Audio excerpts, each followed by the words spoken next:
Hi, everybody. So this is my kitchen here, and I wanted to start this video series, short video series, um, about talking about how I got into cyber. And I thought about waiting until I was either in my office and I had the microphone in place and had all of the sound in place, the headsets and all that. But I decided, you know what, all this is about is just talking about my journey and maybe something about how I started in cyber and how I got to where I'm at today might help you or not help you. So I just figured, you know what, I'm just going to go ahead and start this. So on my laptop, microphone, laptop, camera and all that. So I want to start off by telling a little bit of a story. I never really had a reason to want to get into cyber.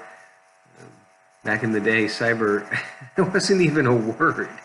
So, and information technology wasn't even a word. It was like data processing. So you got to figure that this is circa 1989.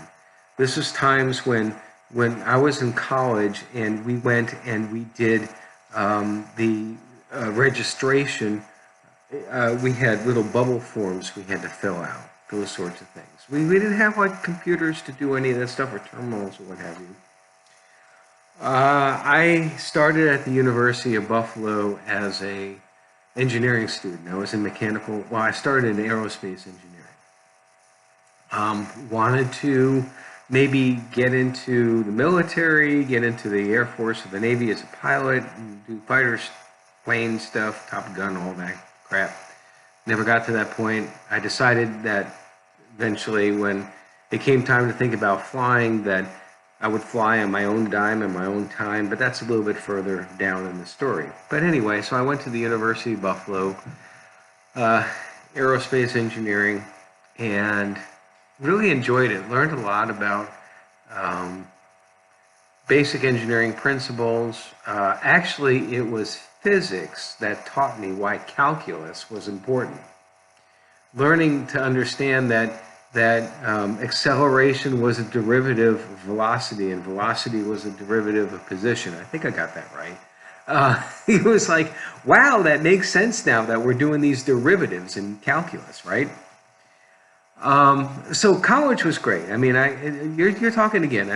This is circa 1986, 1987. I'm living it, and in engineering, really, our computer focus at the time when I first started was solely on programming in Fortran 77, and we used a VAX mainframe from Digital Electronics Corporation, I think it was. So DEC VAX. We had logins to it that were basically from terminals, dumb terminals around the campus that were little screens. They were, I believe, VT100 terminals, so orange characters and that sort of thing. I mean, you think about it right now, it's like, boy, that was really archaic. Like, as Spock might have said in one Star Trek episode, stone knives and bearskins. That's what it was. But that's what we had. That was high tech.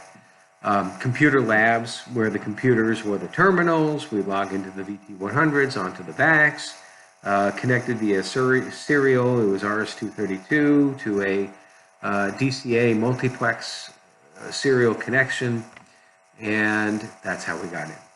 And I know all that other back-end stuff because I started working at the computing center down there. And let me tell you how I did that. That's the whole focus of this video, and then I'll move on to the next.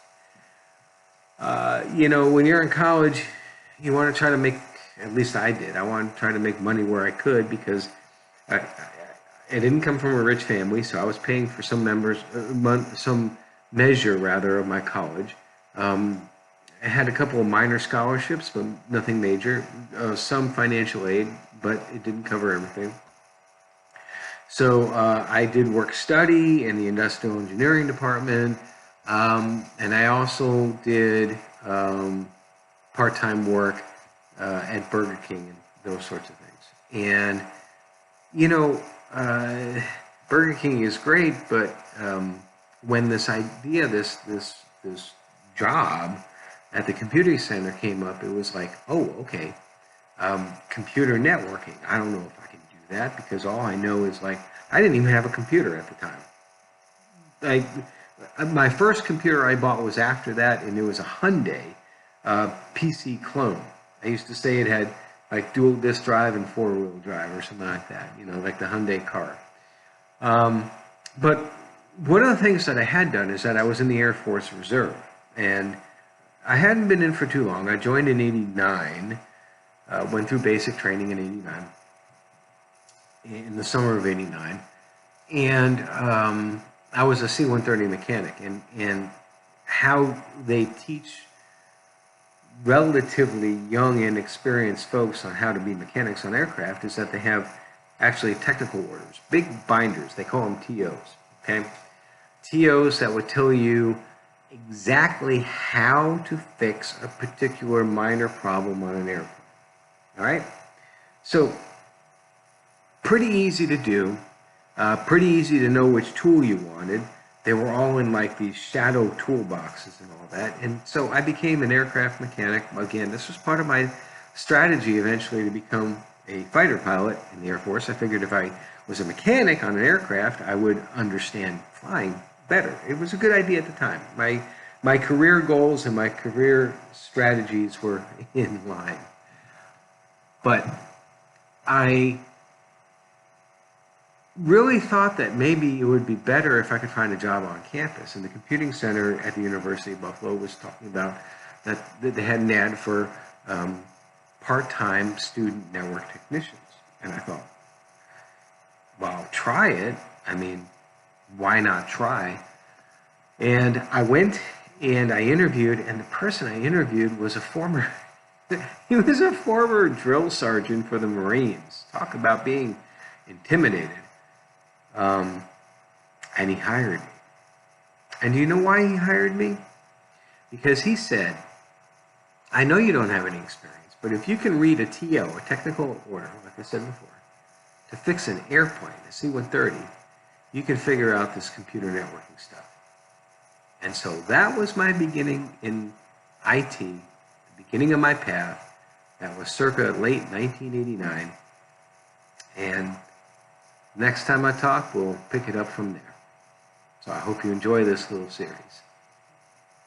Thanks for listening.